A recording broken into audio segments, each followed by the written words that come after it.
অর্পিতা গুহ। আমার বাড়ি শিলিগুড়ি বীরভূম। আমি আজ থেকে ম্যামের হাত ধরেছি 2.5 মাস আগে। 2.5 মাসে আমার 8 কেজি ওয়েট লস হয়েছে। তার সাথে বিভিন্ন মেডিকেল ইস্যু ছিল, যেগুলো এখন অনেকটাই কমে গেছে।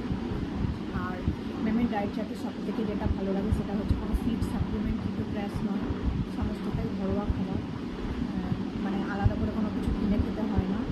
ঠিক আছে। আর হচ্ছে যেটা এখন আমি খুব এক্সাইটেড আছি পুজোর ডায়েট চার্ট নিয়ে। পুজোতে ম্যাম বলেছেন সমস্ত কিছু খাওয়ার জন্য ছাড় আছে, আর তার জন্য ম্যাম ব্যালেন্স ডায়েট চার্টও দিয়ে দেবেন।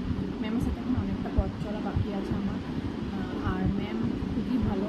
ম্যাম যেমন মানে কোনো কিছু ভুল করলে বকা দেন, তেমন মানে সব সময় পাশে থাকেন। কোনো কিছু মানে যা কিছু অসুবিধা ম্যামকে জানানোর হয়তো কোনো সময় সঙ্গে সঙ্গে, কোনো সময় একটু বা বেশিরভাগ সময় সঙ্গে সঙ্গেই হয়।